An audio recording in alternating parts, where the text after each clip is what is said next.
Hello and welcome back to the Rise Up, Live Free podcast. Very special podcast today. We got one of the fastest movers in our community, Brian Waters, who's going to come on, kind of tell people about his story. And then I love Brian's story because what you're going to hear is a guy who just takes a radical amount of action. He says he's going to do something, he commits to it, and he makes it happen. So, Brian, why don't you say hi to the podcast listeners? Hey everyone. First off, Jimmy, thank you so much for having me on today. I'm super privileged and honored to be part of this podcast today. I also want to take a second real quick to say thank you to Brad and to Ryan, to Christy, and most importantly to all the members of the cash flow community.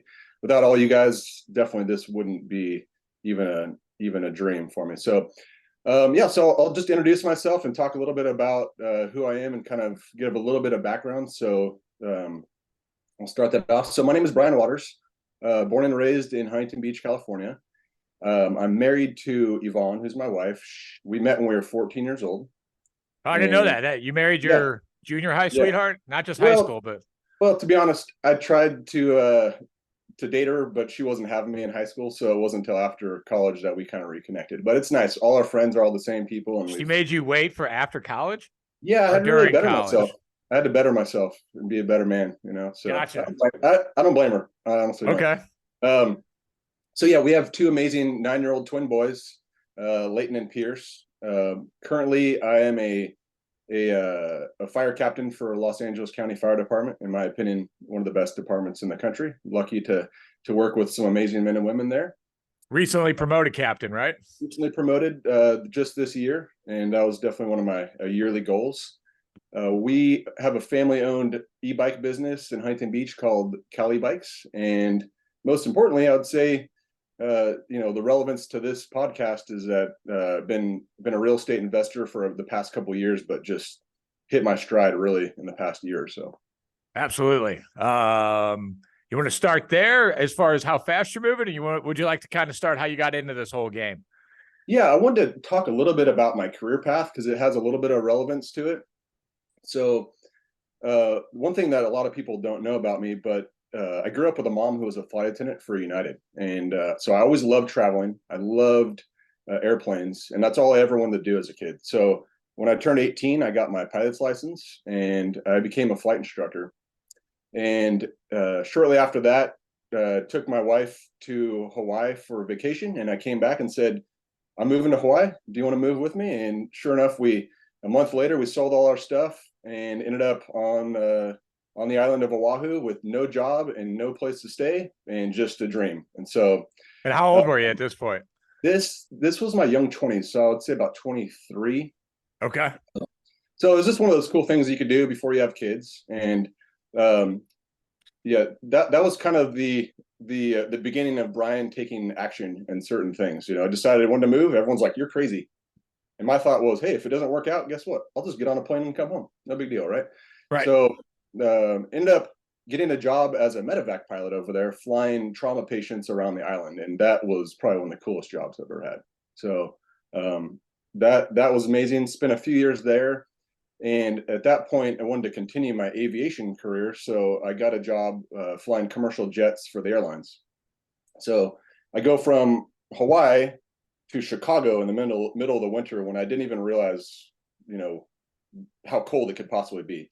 So your home base was in Chicago? Yeah, home base is in Chicago. I was commuting back and forth from LA to Chicago. Tried to get Yvonne to move there, but she was like, "No, thank you," because I'll be flying all over the country. It's winter, and she's a California girl, and I don't blame her.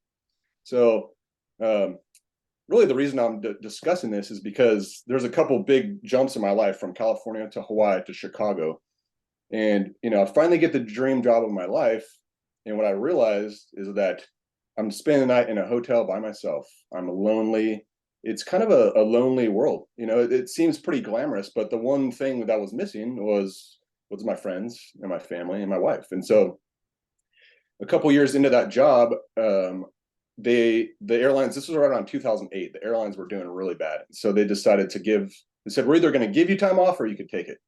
So I took that opportunity to kind of come up with plan B. And so my plan B was to come back for a year and work on an ambulance, making $8 an hour, and try to get hired as a fireman. So I did that, and it was pretty humbling. Flying jets one day, the next day you're dealing with just some different type of stuff medically with patients and whatnot. But what I found is I really loved it. I loved being home, and I loved the ability to help people. So I ended up getting a job with.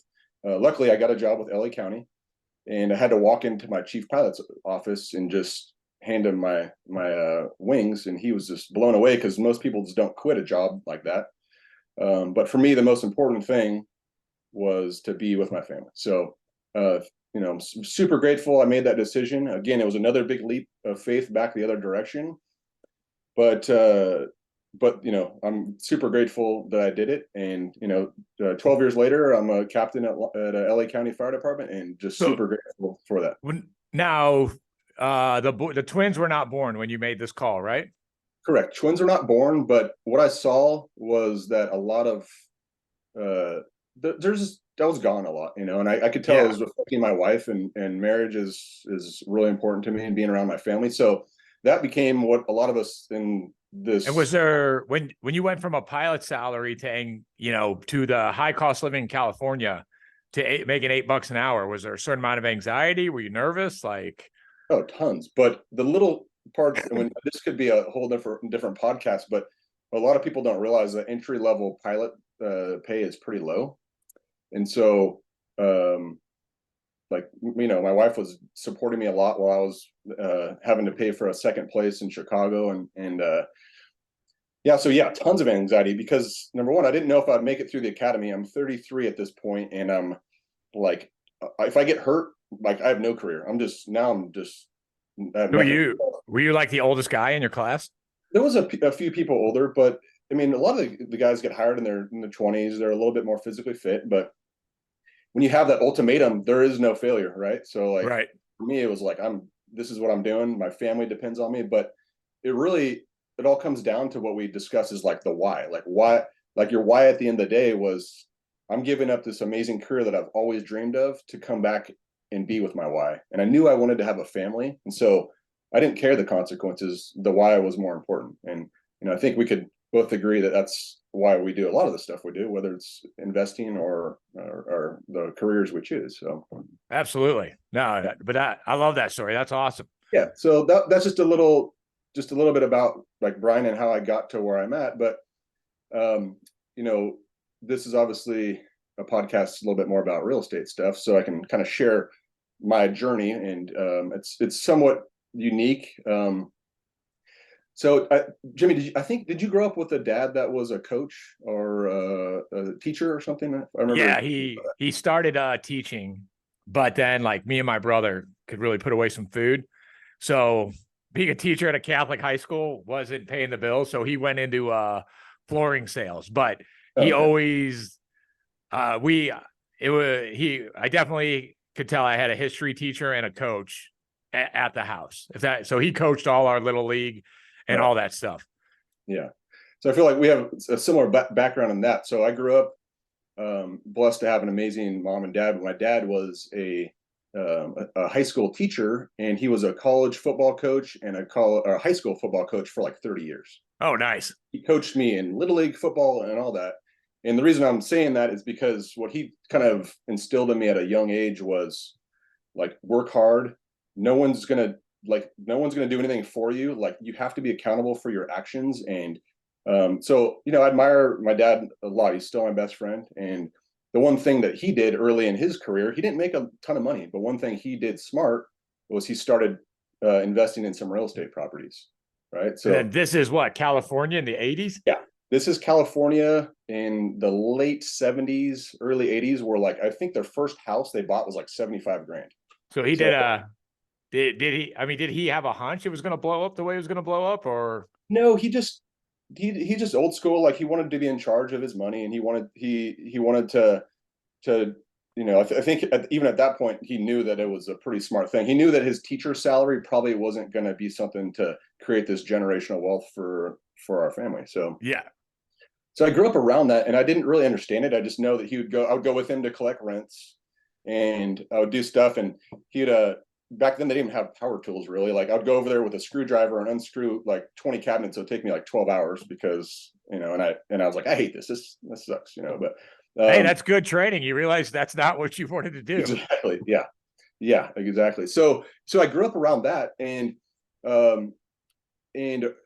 when I was in my young 20s, I knew I wanted to stay around Orange County, but it seemed like it'd be a pretty expensive place to live. I didn't really understand how to do it, but his stance was like, let's get you into a primary residence because that is like your golden ticket for later. So what we did, unbeknownst to me and him literally went and started knocking on doors. I didn't even know what wholesaling was. I didn't know what that meant.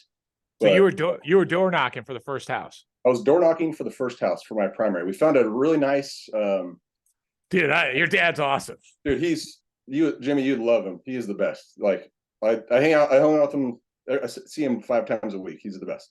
But everything for us is a lesson. It's a lesson that he's trying to teach us, and make sure that we understand how it works that way. And we have to earn these things, right? So yep. That's the coach in him, and that's the teacher in him, and so that's the dad he was, and I'm grateful for that. But so we went to this really nice neighborhood in Huntington, started knocking on doors, and we came across this place that is the typical kind of rundown. The grass was long and all that, and we knocked on the door. This nice old lady answered, and we said, "Hey, you ever thought about selling your house?" And she said, "Yeah, actually, I have." And so I was like, "Okay, what does that mean? Now, what do we do? What do we do now?" So we made an offer off market to her, which she accepted, with the stipulation that she wanted to rent back for a year. She was going to move to Las Vegas. And were you going to like every house, or were you just going to the houses that had some distress? We were going to like every house on the street. We had a particular neighborhood we really liked. It has a nice view. We'd known some of the neighbors in the area.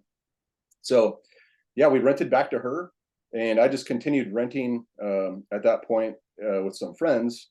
And then I moved in, and I was like, man, this is expensive. I don't make a lot of money. So again, by accident, I didn't know what house hacking was, but I got a bunch of roommates to move in.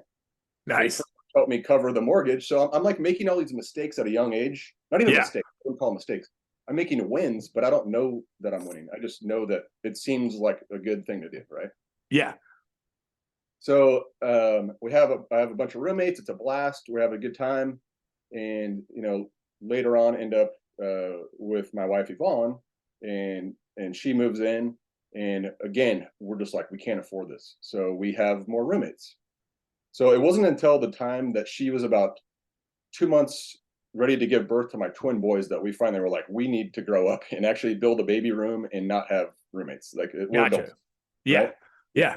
So we did that, and the rest is history as far as the primary residence went. But this was right around, oh gosh, I would say when the rates were really low, like 2020, right, a little bit before COVID hit.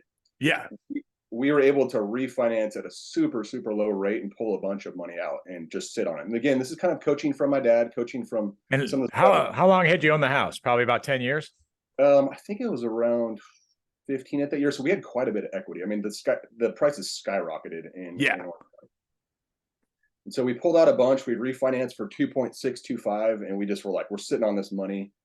And I wanted to emulate kind of the stuff my dad was doing.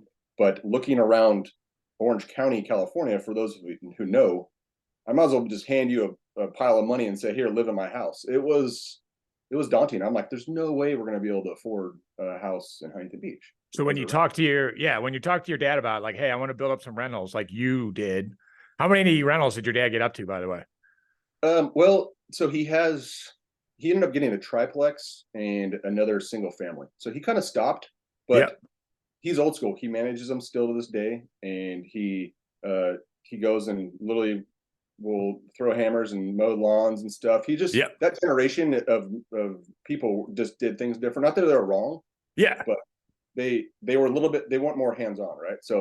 So when you're like, hey, Dad, I want to build up a rental portfolio like you, but I don't see how you could do it in California. What did he say?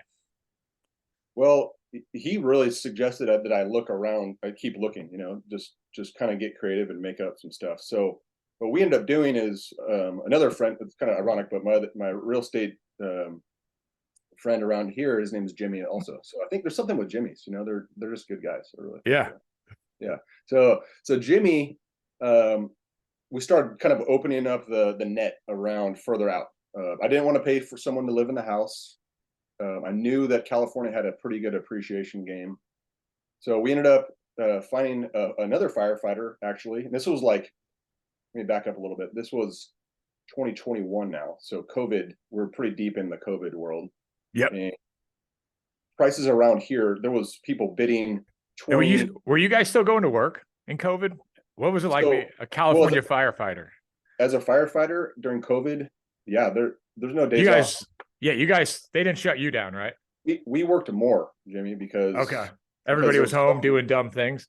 Yeah, there's more sick people and stuff, and I'm blessed to have that job. The stability of being in that job, like it was a crazy year for the fire department, truthfully. Gotcha. But blessed to have been able to work, right? Yeah. So what we did is we found another firefighter who was just about ready to retire. His son was a freshman in high school, and so he wanted to sell his house and he wanted to go buy a property in South Carolina.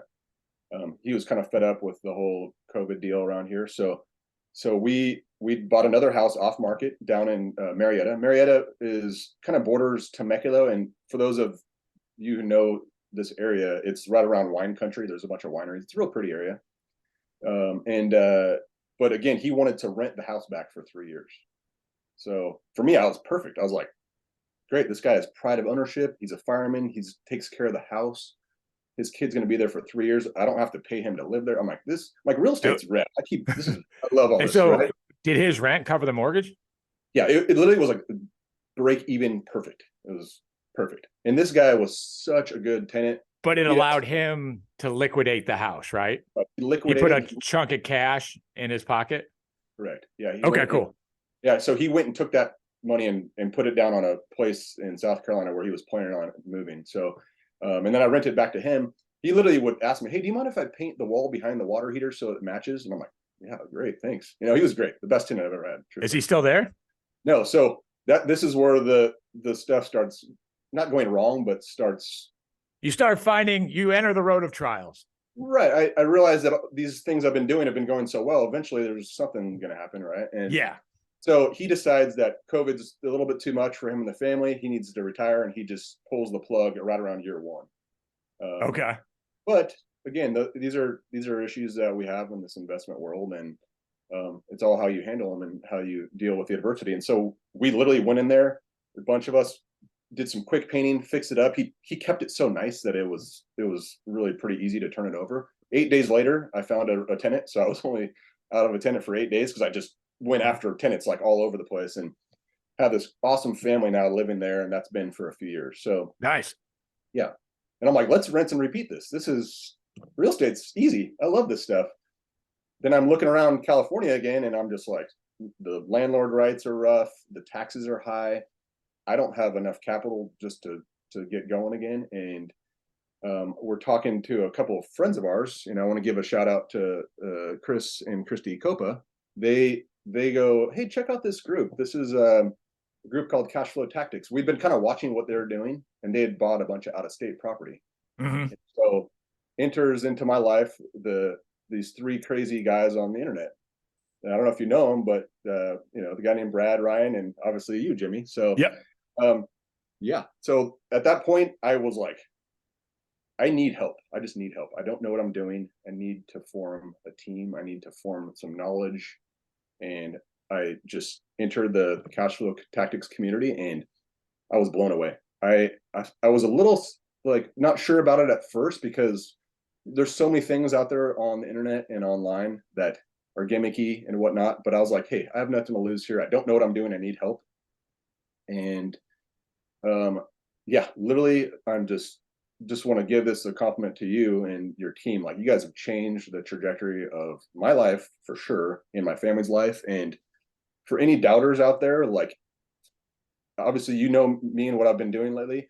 I tell everyone, I probably annoy everyone every day about Cash Flow Tactics and Jimmy Vreeland and my team and what I'm doing. And And part of it's just because I believe in what it is, and it's helped me so much that I like want to go to the rooftop and just shout, because I'm a fireman. I want to help people, but I also want to help people financially too. So you've been a great cash flow tactics evangelist. And thank you. Thanks for that feedback. That's awesome, because sometimes when you're in the mix, all you hear is the bad stuff. So it's nice to hear hey, what you guys are doing is making a difference. Yeah, it truly has, and I'm a believer that if you like, one thing that was a big help for me this year is really in increasing my financial IQ, right? I love the term, I use it all the time. I kind of stole it from you, Jimmy, but like the poopy pants. I think it's hilarious when you say that, but the gist of what you're saying is, yeah, there's going to be problems. This is not, I don't want to disguise real estate as an easy process. It's not. There's a lot to it. You have to know a lot. You have to learn a lot. But when you start increasing your financial IQ and reading books, like all these books back there, my wife would laugh at me. I didn't read a book ever. Like she reads every day. Yeah. And I literally read every day, like every day. That's all I do. Joining a mastermind, and the people in the cash flow tactics community are just like the cream of the crop, nicest, smartest people. It's weird to be in a business where people want to give back and help, because a lot of businesses are like, it's me versus you, but that is not the case, Yeah, I don't think you won't find that in most masterminds. Like people do want to like give, and then they feel good when they're giving. Yeah, it's amazing. And so I kind of took the stance, like once I joined the group, that hey, I want to be, they say you're the average of the 5 people you're around the most. So I wanted to be I looked at you, Jimmy, and I was like, man, I really like what this guy has to say. I want to be in the room with Jimmy. There's a bunch of other people I wanted to be in the room with, and I started asking questions, posting stuff, making connections and phone calls outside of our just normal calls, and just really trying to learn as much as I could. So yeah, that financial IQ is such a big thing. And the one thing that, if I could back up a little bit, is when I became a rookie firefighter, they have these financial advisors that come to you, and they kind of hand you this package, and they say, hey, sign on the dot. And I'm like, I don't even know what I'm signing. I look down the list. I'm like, ooh, that one's high. That's like 7%. Oh, I'll do it. Right. Dumped off. So every month for 10 years, I'm just dumping cash into this 401k deferred comp. And I'm like, I don't even know what I'm doing. And so, Elon Musk would tweet something and it would dive bomb, and someone would say something on this, and it's all over the place. And the kind of stuff I've learned from you guys is, that's obviously speculation. Yeah. So by joining this group and learning that stuff, I wanted to take more control. What would you say? What was the best book you read as far as to increase your financial IQ?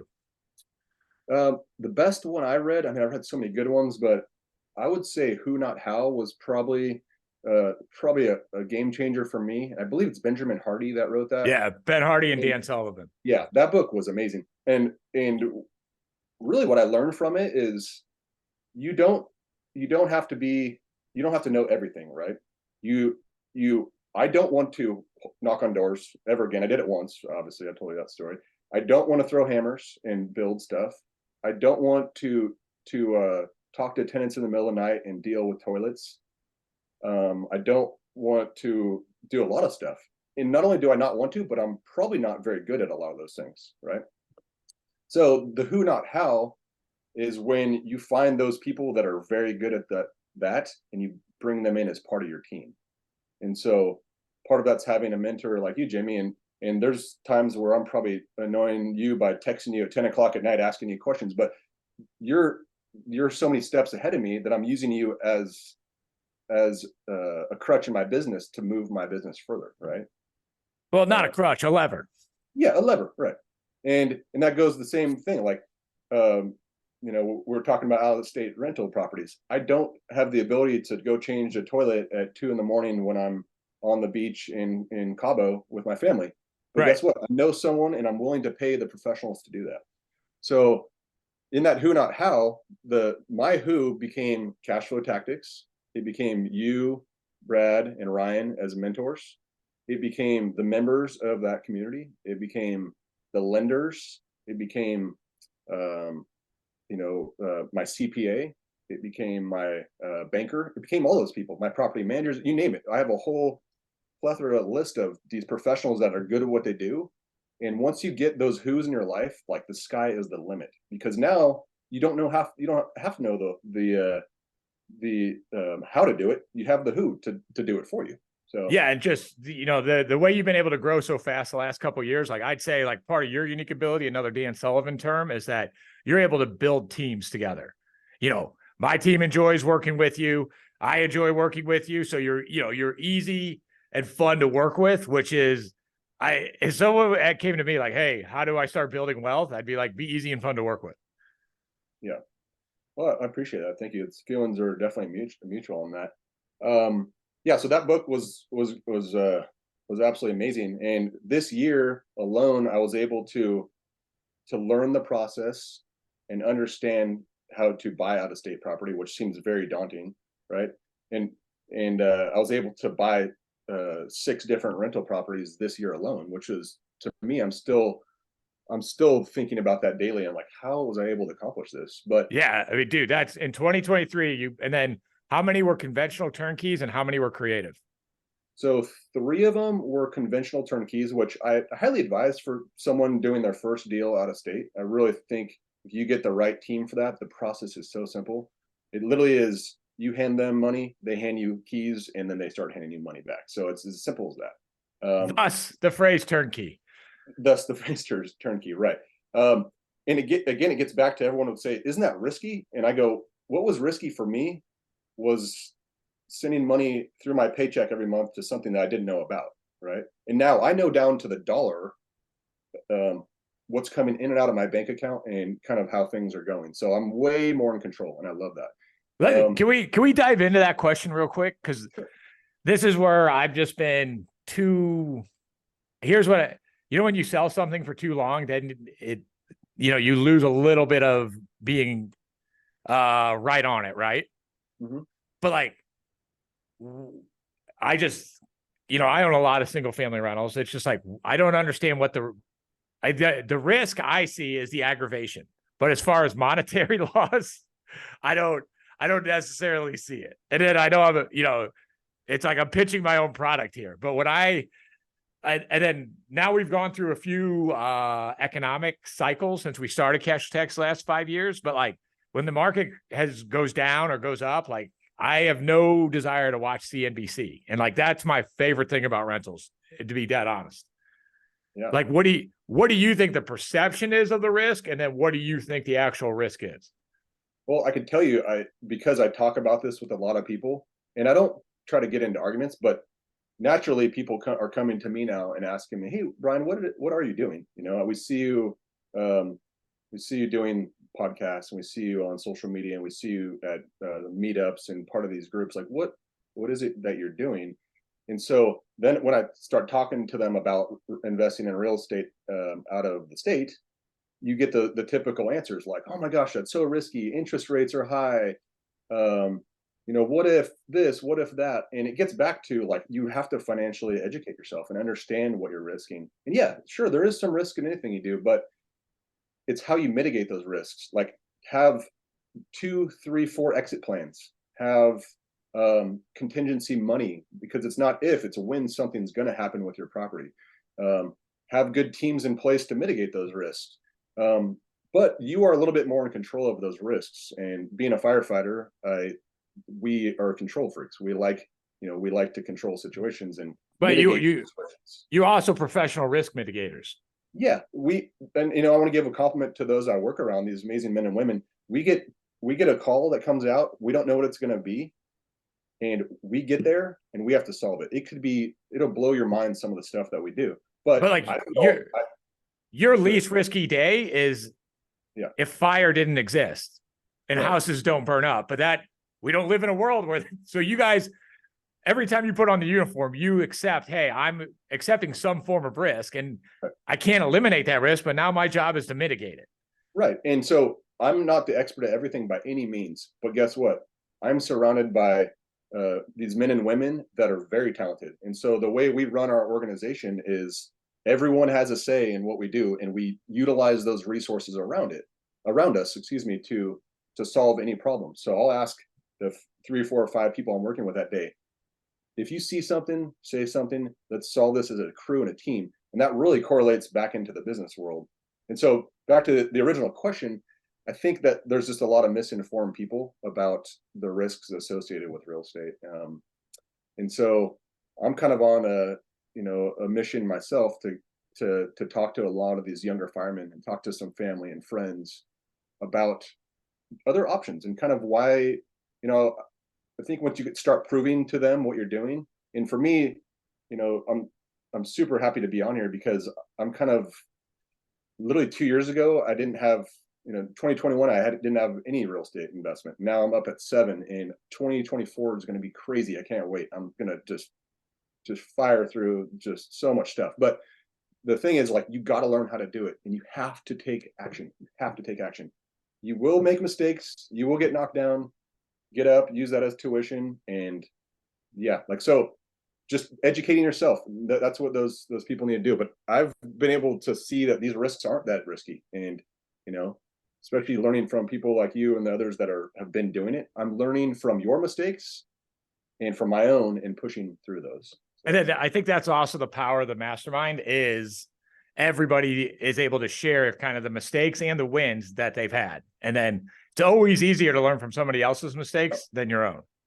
Yeah. And like one thing, we open up every mastermind with the wins, but sometimes the more important thing is when people talk about their losses, and I wouldn't even call them losses. They're just speed bumps, right? And those, like you said, they're most important. And in the world of firefighting, we have something called the after action report. I'm sure you're familiar with that from being. Yeah, we did it all the time in the Rangers.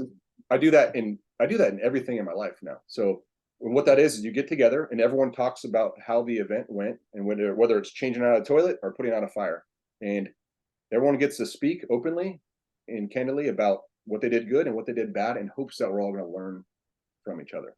And that is super powerful. It's one of the most powerful tools that we have. And I use that in my businesses as well. Awesome. So we talked about, you did 3 conventional turnkeys. Let's talk about a little bit about some of the creative stuff you've been up to. Yeah. So the very first creative one that I did was what they refer to in the industry as a tired landlord.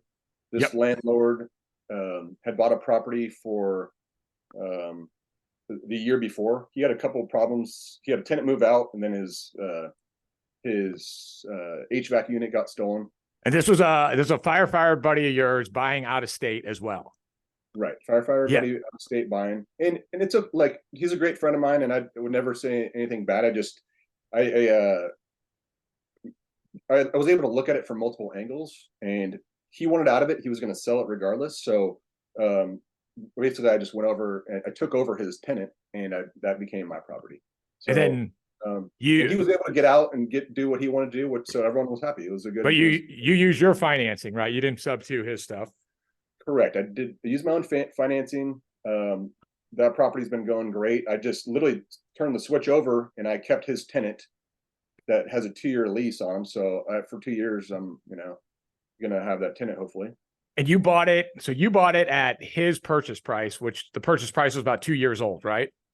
Yeah, and you walked into some 2 years of appreciation with that purchase price. Right. And yeah, so I walked into some equity, which was great for me. He got to walk away without having to evict the tenant, and he didn't have to pay a realtor all the fees. So it was a win-win for sure for both. But I mean, I literally walked into a decent amount of equity with a tenant paying for 2 years with a very reputable turnkey company. Property management company. Nice. That I had already vetted. So I was like, that was a no-brainer. I was pretty happy. Yeah. So then the next one, I started to deplete my funds to go buy some more properties. And so this is where building your team and having you as my partner came in, and it just really opened up my eyes to the point where everyone says, I can't find deals right now. There's nothing to be done in real estate. There's so much to do in real estate. You just have to learn and open your eyes to it. So this one, I was able to raise private money, take that private money and get your team to come in on a place that need a lot of rehab. you guys are doing all the construction and we're going to get a tenant in place.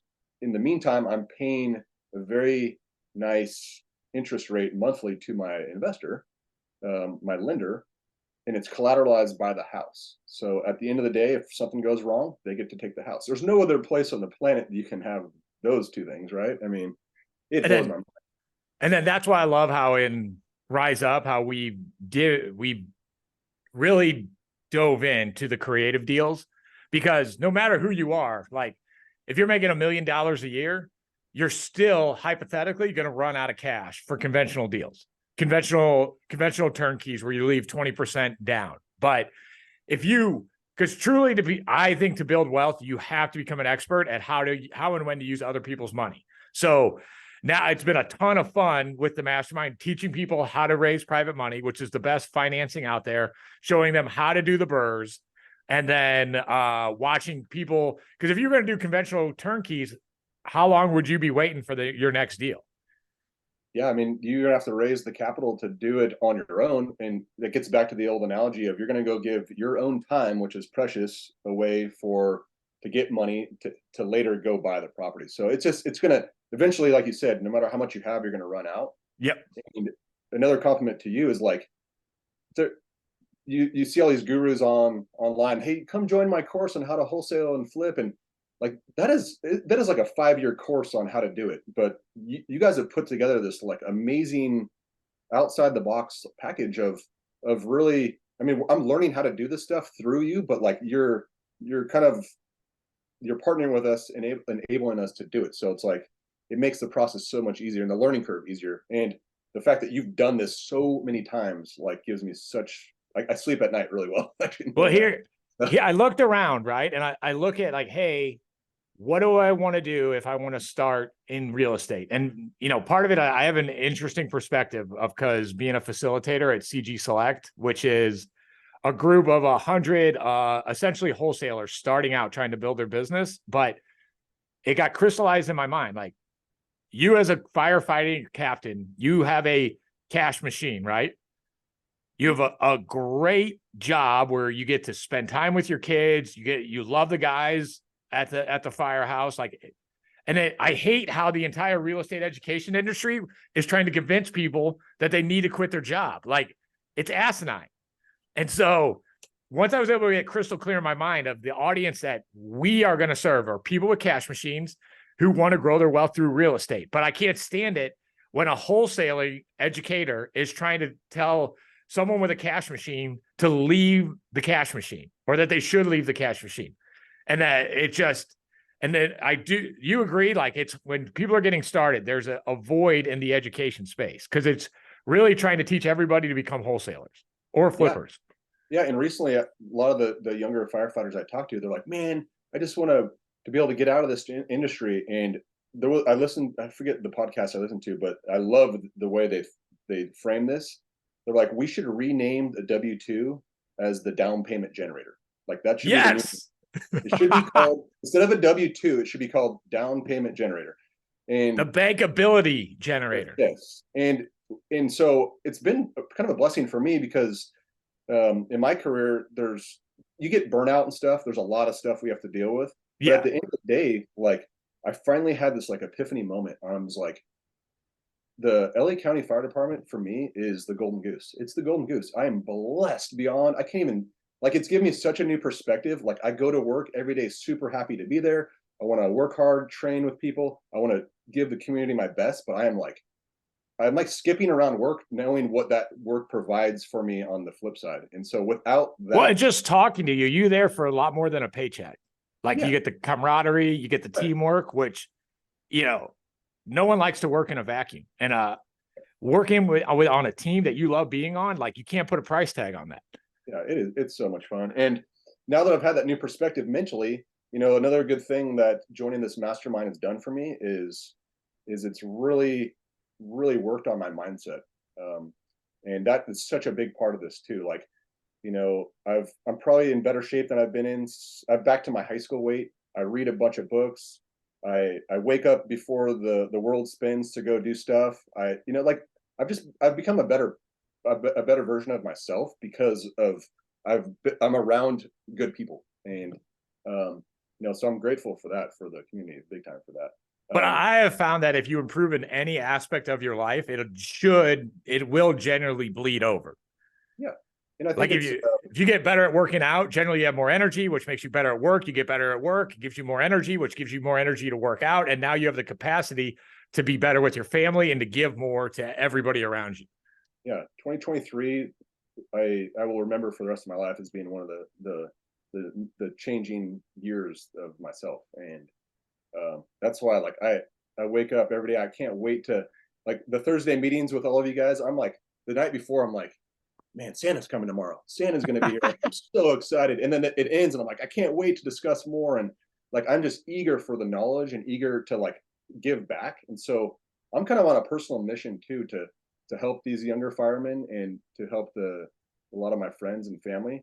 And, obviously if they ask for the help, I'll give it. But I want to be able to kind of like, I want to be able to give a little bit of what I've learned to them, because I just find it so interesting and so important.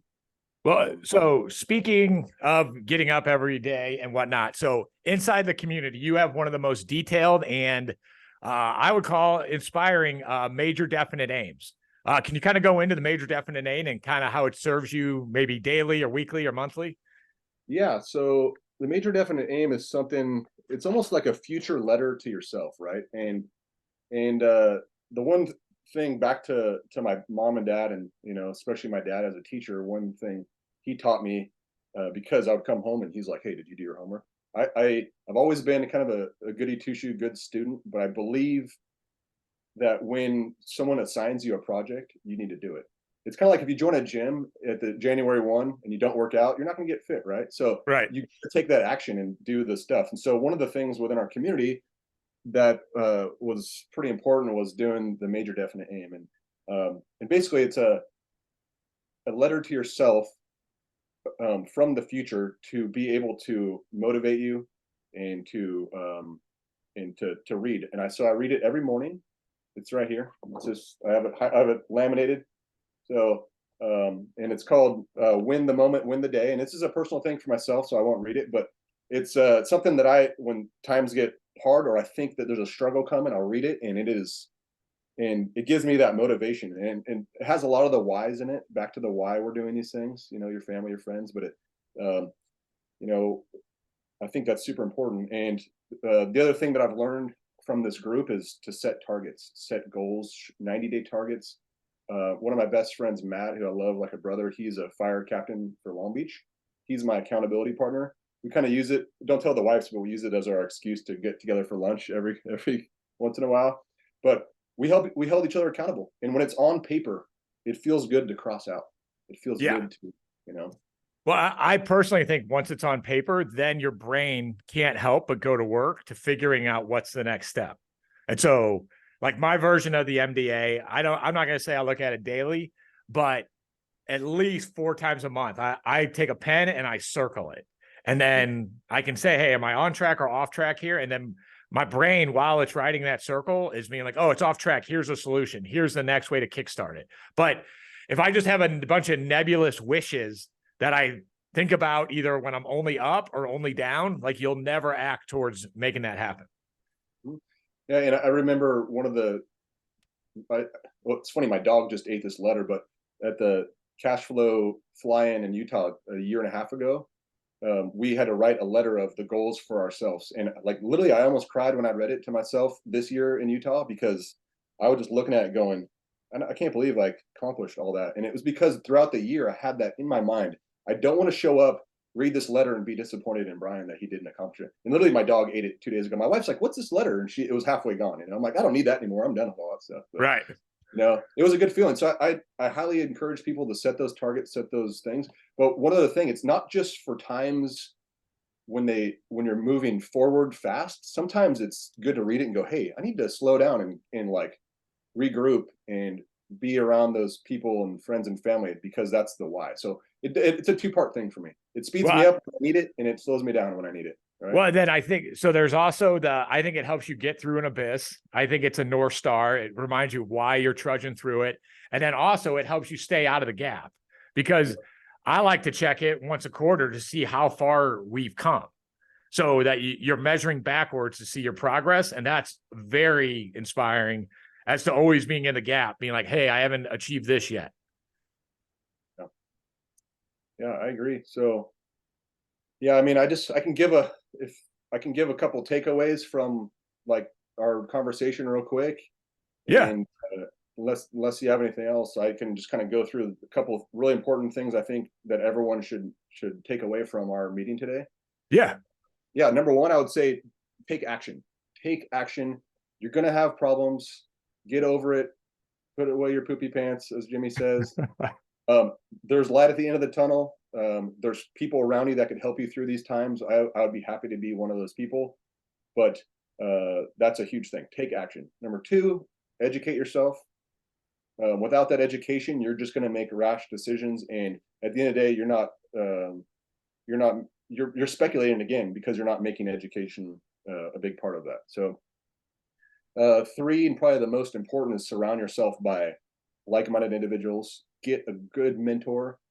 The Cash Flow Tactics community and the Rise Up Mastermind that Jimmy's leading is hands down changed my life, and I could say that in all honesty. So, coming from someone who didn't have a lot last year to this year, I am walking, breathing proof that this stuff works. So, find your team, find your people, and then finally, I would say the most important is find your why. Once you get your why, that'll define everything, and you'll decide if this is something for you. And yeah, I'm so thankful for you, for the community, and to my family for supporting me. And I cannot wait for 2024. It's going to be such a fun year. So yeah, let's go. Brian, the feeling's mutual. One last question before I let you go. What's the big, hairy, audacious goal for 2024?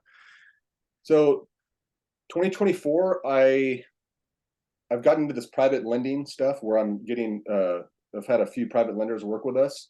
I want to continue that process. So, I'll publicly announce my goal so it makes it in concrete. And I think that's important, but I want to flip at least 2 properties, and I want to put in our portfolio 3. So nice. Whether that's me personally buying them, Burkeying them, whatever, that's 3 more are going to go to the generational wealth, and 2 are going to be flips to help kind of raise the capital to do so. And the big goal is to really hit this private lender stuff pretty hard, because I think it's not only beneficial to me, I think it's beneficial to those people that are working with us. Awesome. Yeah, I think I love it. It creates a win-win-win. That's how I started in real estate too, I was a private lender. So, well, Brian, you're an awesome guy to work with. You're a true asset to the Rise Up and Cash Flow Tactics community. I love every time we get to interact, do a deal together.